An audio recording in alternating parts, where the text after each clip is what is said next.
আমার ছোটবেলায় আমার মনে আছে, আমি মাদ্রাসার থেকে আইসা বারান্দায়, বাসার বারান্দার মধ্যে বসছি, মোড়ার মধ্যে। কুমিল্লা শহরে আমাদের বাসা ছিল। আমার মা রান্না করে আমার ওইখান থেকে বলতেছে, আনিস মোরা উল্টাইয়া, মানে তুই ফিরা, মার দিকে ফিরাব। আমি মার দিকে আরেক দিকে তাকাইছিলাম, তা আমি ফিরা বসছি। তাই বললাম, মা কি হয়েছে? ওই ঘরের জানালা দিয়া ওই বাড়ির পাশের বাসার কাজের মেয়ে তোর দিকে চাইয়া রয়েছে। মা এটা দেখছি, এই জন্য তোরে বলছি ঘুরা মার দিকে ফিরা বসতে। মার নজর, মা নজর রাখছে। আমি জীবনে একবার, শুধু আমার পুরা জীবনে একটা সাদা টুপি কিনছিলাম একবার, যেই টুপিটার মাঝখান দিয়া ছোট্ট ছোট্ট লাল লাল এই ছোট্ট ছোট্ট কটা ফুল ছিল লাল কালারের। এই একটা টুপি শখ করে এমনি ভাল লাগছিল, কিনছিলাম ওই মাহফিলে যে দোকান বসে এডির থেকে। তখন আমি মাত্র নতুন চাকরি নিছি, পড়ালেখা শেষ করে বেতন হয়েছে অল্প টাকা।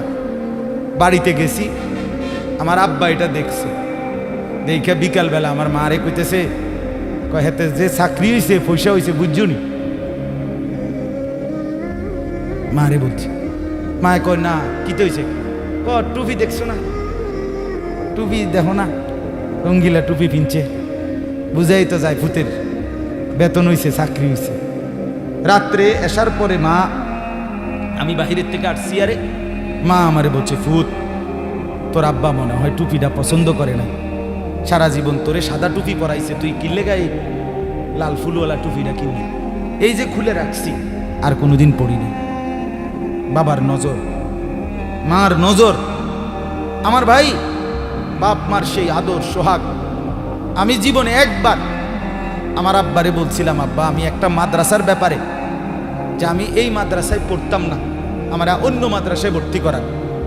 আমার আব্বা বলছিল, ফুত পরের বেলা ভাত আমার ঘরে খাইও না, এক লোকমা ভাত মুখে দিবা না, বাইরো তুমি কই ফিরবা তুমি বুঝো, ফরলে ফরো, না ফরলে ফিচা দিয়ে ফেরো, এটা আমার ঘরের ভাত খাইও না। আমি যে এনে বলছি এনেই পড়তে হইব না। কানতে কানতে চোখ মুছতে মুছতে সকালবেলা ভোরে চলে গেছি ওই মাদ্রাসায়। বুঝছি বাপ আমার এতটা শক্ত যে আসলেই আমারে বাদ দিবে না। বাবার সেই কঠোর শাসন আজ আল্লাহর কসম মনে হয় আল্লাহর কথা আপনাদের সামনে বলবার তৌফিক দিছে। আজ মা বাপ গাফেল হয়ে গেছে, গাফেল গাফেল। আপন ছেলে, মা বাপ বাইচা থাকতে আপন ঘরে ছেলেটা একদিনও ফজরের নামাজ পড়ে না, মা বাবার কলিজায় কোনো ব্যথা নাই। কেমনে মাইনা নেয় এটা? কিভাবে সম্ভব? আপন স্ত্রী, স্বামী তুমি বেঁচে আছো, তোমার স্ত্রী পুরা গ্রাম হাঁটে, পুরা মার্কেট হাঁটে, তোমার বেড়িরে সবাই চিনে, সবাই চিনে বেড়িরে। তুমি বেড়া বাচ্চা রয়েছো কেন? তুই ফাঁসি দেস না কেন? তুই মরস না কেন বেটা? কেন তুমি মারো না? আত্মমর্যাদা যদি মুসলমানের না থাকে, আত্মসম্মান না থাকে, আমার জীবনে আর রইলটা কি? আমার জীবনের আর আছেটা কি?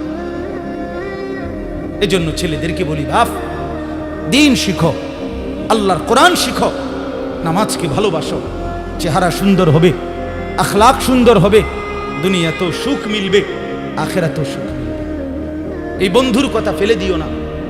আমি সব সময় বলি যে তোমার ছবি দেখায়, নাচ দেখায়, উলঙ্গ দৃশ্য দেখায়, জিনা ব্যভিচারের রাস্তায় নিয়ে যায়, মদের বোতল তুলে দেয়, ফেন্সিডিলের বোতল তুলে দেয়, ইয়াবার ট্যাবলেট তুলে দেয়, আল্লাহর কসম এটা বন্ধু না, বন্ধু না, এটা শয়তান, ইবলিস, শয়তান, এটা শয়তান, এই হারামি শয়তান।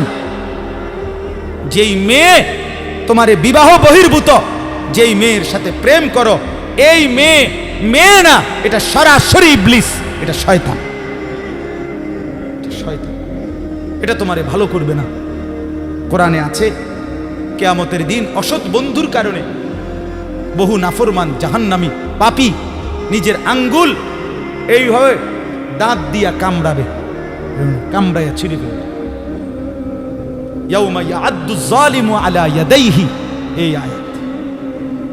দাঁত কামড়াইয়া, আরে আঙ্গুল দাঁত দিয়া কামড়াইয়া ছিঁড়ে ফেলবে আর আফসুস করে বলবে, ইয়া লাইতানি লাম আত্তাখিজ ফুলানান খলিলা, হায় আমার মন্দ কপাল, যদি সেই অসভ্যকে বন্ধু না বানাইতাম।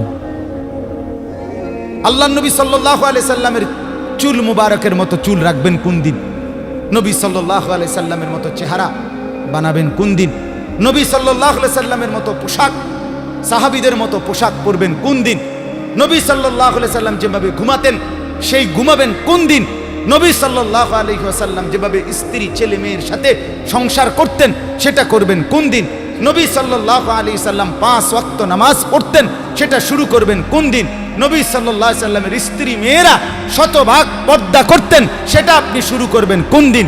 নবী সাল্লাল্লাহু আলাইহি সাল্লাম আজীবন হালাল খাইতেন, আপনি হালাল খাবেন কোন দিন? সুদ ছাড়বেন কোন দিন? ঘুষ ছাড়বেন কোন দিন? ওজনে কম দেওয়া ছাড়বেন কোন দিন? মিথ্যা বলা ছাড়বেন কোন দিন? নবী সাল্লাল্লাহু আলাইহি ওয়াসাল্লাম ভিন নারীর থেকে নিজেকে হেফাজত করতেন, আপনি নাচ দেখা, গান দেখা, সিনেমা দেখা, নর্তকী দেখা, নাটক দেখা, জিনা করা, ব্যভিচার করা, অসভ্যতা করা, এটা ছাড়বেন কোন দিন? বলেন আমারে। হ্যাঁ, নবীর ভালোবাসা এটা মামুর বাড়ি, হ্যাঁ এটা আপনার নানার বাড়ি আর মামুর বাড়ি। আপনি ডুল্লা ডুল্লা কইবেন আর নবীর এশক মোহব্বতে আপনি বাসা যাইবেন। চেহারায়, সুরতে, আমলে, আখলাকে জিন্দিগির কোথাও রাসূলুল্লাহ সাহাবীদের তরিকা থাকবে না। আপনি নবী প্রেমিক হবেন, এত বড় মিথ্যা নিজের জন্য ফয়সালা করেন, নিজের ব্যাপারে এত বড় ভুল করেন না বাপ, নিজের এত বড় ক্ষতি করেন। অনুরোধ আমার ছেলেদেরকেও বলি, বাপ এই যৌবন, এই বয়স আল্লাহ তাআলা ইবাদতের জন্য দিয়েছেন। কোরআনুল কারীমে আল্লাহ তাআলা বলেন, সুম্মা নুখরিজুকুম তিফলান, আমি মানুষের সন্তানকে প্রথম মায়ের পেট থেকে বাচ্চা আকারে বের করি। সুম্মা লিতাবলুগু আশুদ্দাকুম, অতঃপর তার দেহে আমি আল্লাহ শক্তি দিতে থাকি, দিতে দিতে যৌবনে শক্তি পরিপূর্ণ করে দেই। তাহলে আল্লাহ তাআলা যুবককে শক্তিপূর্ণ দিয়েছেন আল্লাহর কসম শুধুই আল্লাহ তাআলার বন্দেগীর জন্য। যুবক মানে যৌবনের এই শক্তি আল্লাহর দেওয়া, আল্লাহর দেওয়া।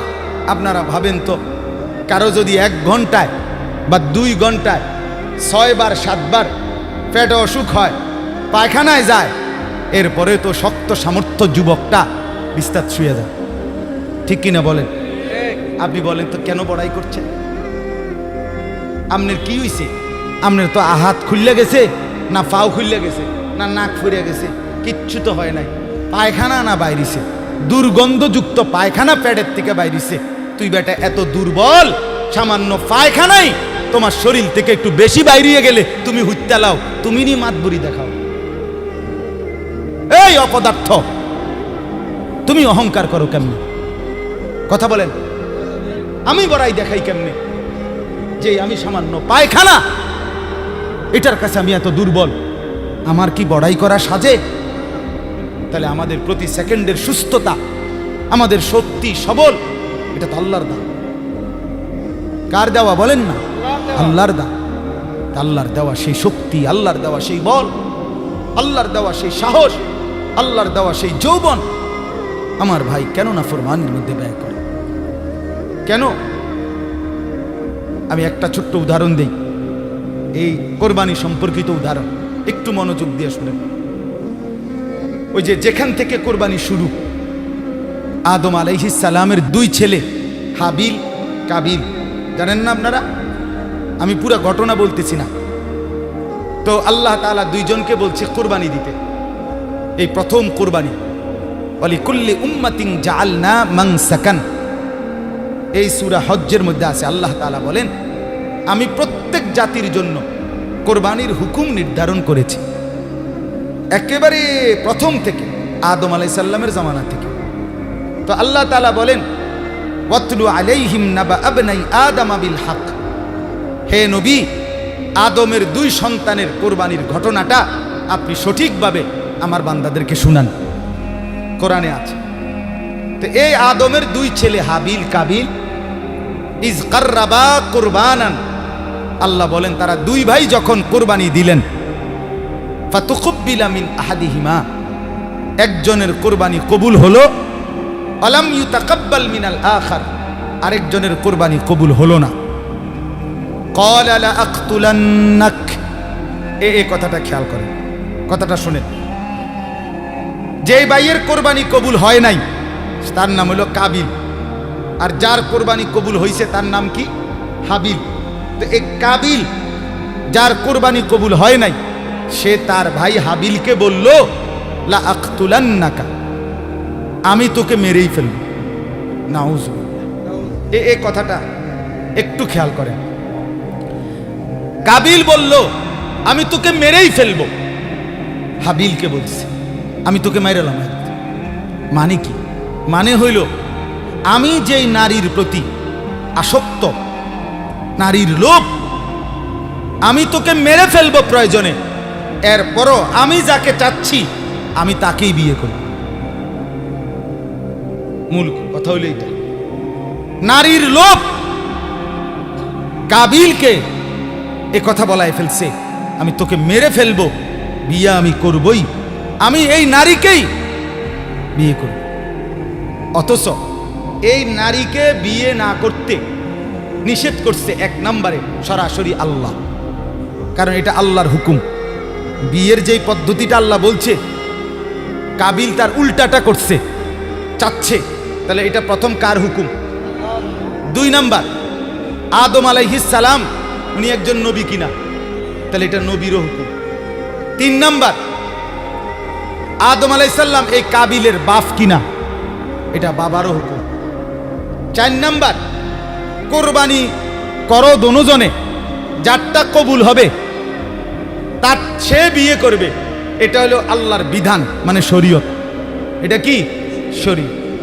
এই কাবিল এই নাফরমান নারীর লোভে সে বলল আমি আল্লাহর হুকুমও মানি না, আমি নবীর হুকুমও মানি না, আমি বাপের কথাও মানি না, আমি শরীয়তও মানি না, আমি এরই বিয়ে। খেয়াল করছেন? নারীর আসক্তি, নারীর লোভ, হারাম প্রেম, হারাম ভালোবাসা, তারে কত জঘন্য পরিণতিতে নিয়ে গেছে। সে বলতেছে আমি আল্লাহর হুকুমও মানি না, আমি নবীর হুকুমও মানি না, আমি বাপের হুকুমও মানি না, আমি শরীয়তও মানি না, আমি এরই চাই। এই আজকের যুবক, আজকের নওজোয়ান ছেলে মেয়েদের হালাত এটা।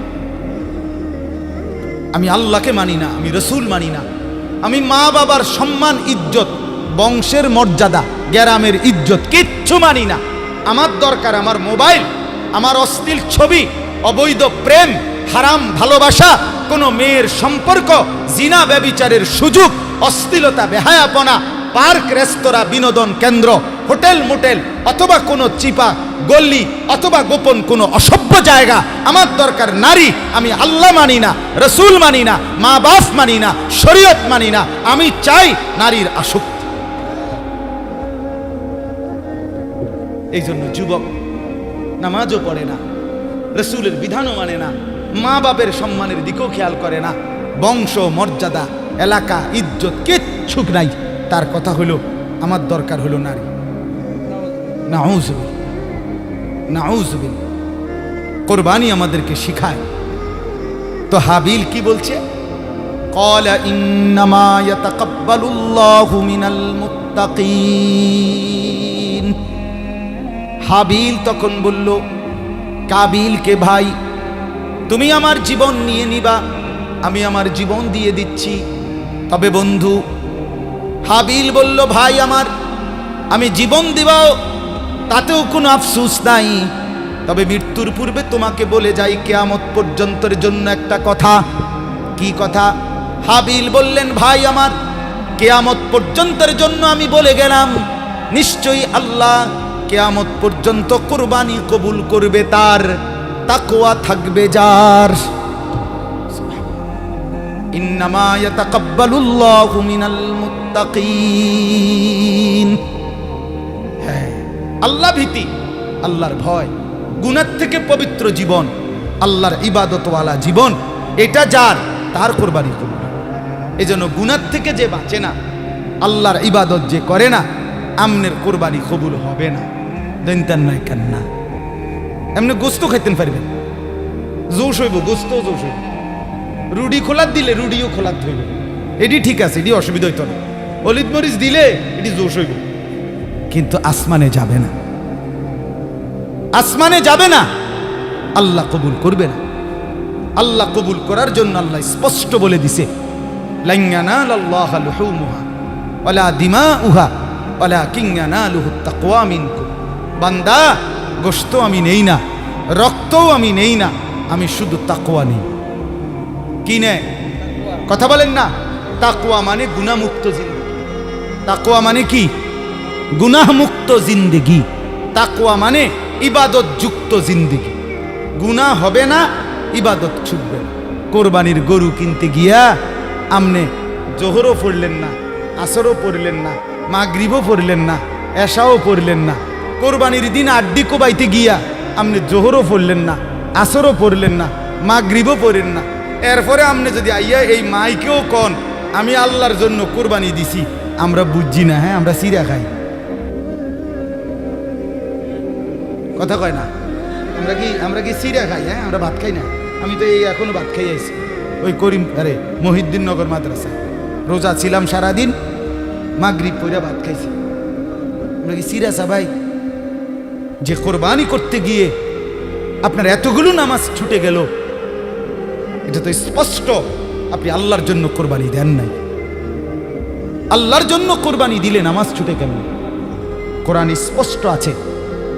এই আয়াত আমি পড়ছি, এই দেখেন আল্লাহ তাআলা বলেন, ওয়াল বুদনা জাআলনাহা লাকুম মিন শাআইরিল্লাহ।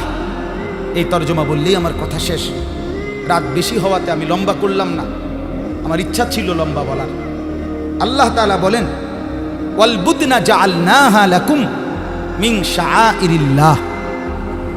কোরবানির জন্য যে প্রাণীগুলো নির্ধারণ করা হয়, কোরবানির জন্য যখন কোনো প্রাণীকে নির্ধারণ করা হয়, উট, গরু, ভেড়া, বকরি, দুম্বা, মহিষ ইত্যাদি, আল্লাহ তাআলা বলেন ওইগুলো সাথে সাথে আমি আল্লাহর নিদর্শন হয়ে যায়। মিন শাআইরিল্লাহ। কোরবানির নির্ধারণকৃত প্রাণী আমার নিদর্শন, মানে আমার যখনই বান্দা ফয়সালা করে গরুটা কোরবানি দেব, এই ছাগলটা কোরবানি দেব, আল্লাহ তাআলা বলেন সাথে সাথে সেটা আমি আমার করে নেই, আমার জন্য নিয়ে নেই। শাআইরিল্লাহ, আল্লাহর নিদর্শন। আল্লাহর নিদর্শন আমার ভাই, মসজিদ আল্লাহর নিদর্শন, তাফসীরের মধ্যে আছে। মাদ্রাসা আল্লাহর নিদর্শন, কাবা ঘর আল্লাহর নিদর্শন, এই কোরআনুল কারীম আল্লাহর নিদর্শন। আমাদের প্রিয় নবী সাল্লাল্লাহু আলাইহি ওয়াসাল্লামের 23 বছরের পুরা জিন্দেগি, সমস্ত কথা, সুন্নত, আমল সবগুলো আল্লাহর নিদর্শন। যেমন এই তাসবিহ আল্লাহর নিদর্শন, মিসওয়াক আল্লাহর নিদর্শন, দাড়ি আল্লাহর নিদর্শন, টুপি আল্লাহর নিদর্শন, পায়জামা পাঞ্জাবি আল্লাহর নিদর্শন, নামাজের মুসল্লা আল্লাহর নিদর্শন, মেহরাব আল্লাহর নিদর্শন, মিম্বর আল্লাহর নিদর্শন। মানে যত কিছু দেখলে বোঝা যায় এগুলো ইসলামের, এই সবগুলো আল্লাহর নিদর্শন। কথা বুঝছেন না? আহলুল্লাহ যারা, আল্লাহর নেক বান্দা যারা, নামাজি, মুত্তাকি, ফরহেজগার, এমন প্রত্যেকটা মানুষ আল্লাহর নিদর্শন। প্রতিটা নেককার, প্রত্যেকটা আলেম, খোদার কসম, হাফেজ, আলেম সরাসরি আল্লাহর নিদর্শন, আল্লাহর নিদর্শন। হ্যাঁ, ঠিক কোরবানির প্রাণীগুলোও আল্লাহর নিদর্শন। কোরআনে আছে, ওমান ইউআযযিম শাআইরাল্লাহ ফাইন্নাহা মিন তাকওয়াল কুলুব। আল্লাহর নিদর্শনকে যে সম্মান করবে, আল্লাহ বলেন, আমি আল্লাহ বললাম তার অন্তরে তাকওয়া আছে, এটা প্রমাণ বহন করবে। এটাই তার অন্তরে তাকওয়ার প্রমাণ। লোকটা মুত্তাকি, এটার প্রমাণ। এজন্য ফাঁকে বলে রাখি, মাদ্রাসাকে ভালোবাসা এই কারণে যে এখানে আল্লাহর কোরআন পড়ানো হয়, এখানে রসুলের সুন্নাহ পড়ানো হয়, এখানে সন্তানকে হাফেজে কোরআন বানানো হয়। আল্লাহর কসম, এটা আল্লাহর নিদর্শন। আপনাদের প্রত্যেকটা ইমানদারের করণীয় আপনাদের দিল থেকে মাদ্রাসাকে ভালোবাসা। এই জন্য আমার অনুরোধ মাদ্রাসাকে আমি সব সময় বলি, আমার শায়েখ বলছে, আল্লামা মুফতি মুশতাকুর নবী সাহেব হুজুর বলছে, হে বাবারা, মুসলমান ভাই বোন, মুসলমান বাবা ভাই, কমপক্ষে এতটুকু আপনাদের কাছে অনুরোধ, কোন মসজিদ মাদ্রাসার ব্যাপারে আপনার নামে যেন এই কথা না আসে, এই লোকটা মসজিদের বিরোধী, এই লোকটা মাদ্রাসার বিরোধী। আল্লাহ দোহাই এমন যেন না। বরং আমার শায়েখ বলেন, মাদ্রাসার সাথে 3টি সম্পর্ক যেই মুসলমান রাখবে, কিয়ামতের দিন হাসরের মাঠে ওই মাদ্রাসাওয়ালারা ওই লোকটাকে তাদের পক্ষে, তাদের কাছে টেনে নিবে। কয়টা সম্পর্ক? 1, দোয়া। 1 নম্বর, যে মুসলমান দোয়া করবে, আল্লাহ এই মাদ্রাসা টিকায়া দেন। 2, আতফাল, যে মুসলমান তার সন্তান বা অন্য কারো সন্তান বুঝাইয়া মাদ্রাসায় ভর্তি করাবে। 3, আমওয়াল, যে মুসলমান তার কিছু মাল সাদাকা, দান, আল্লাহর রাস্তায় সন্তুষ্টির জন্য মাদ্রাসায় দিবে।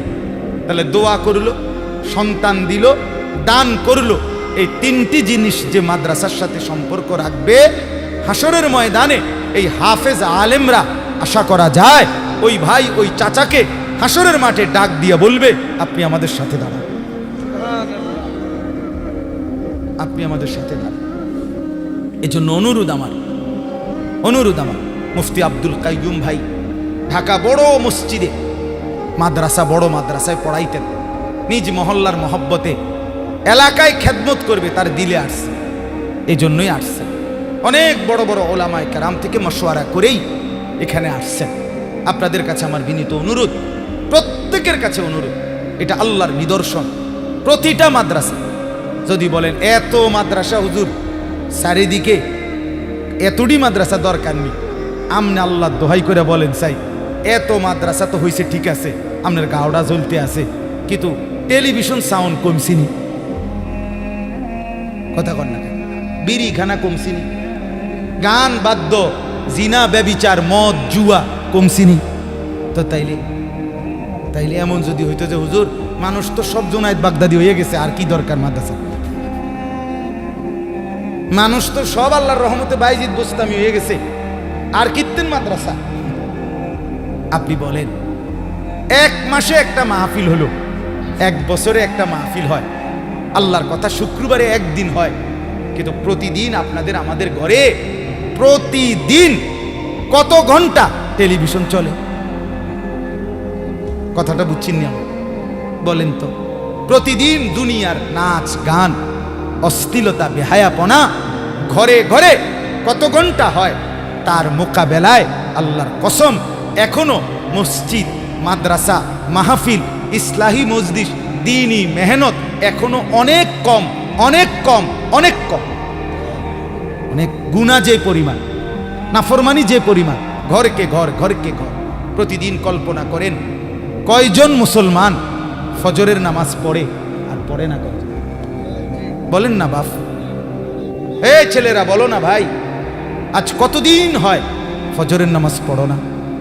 কতদিন হয় তুমি বলতে পারো না ভোর হয় কখন, সূর্য উঠে কখন, রাত শেষ হয় কখন?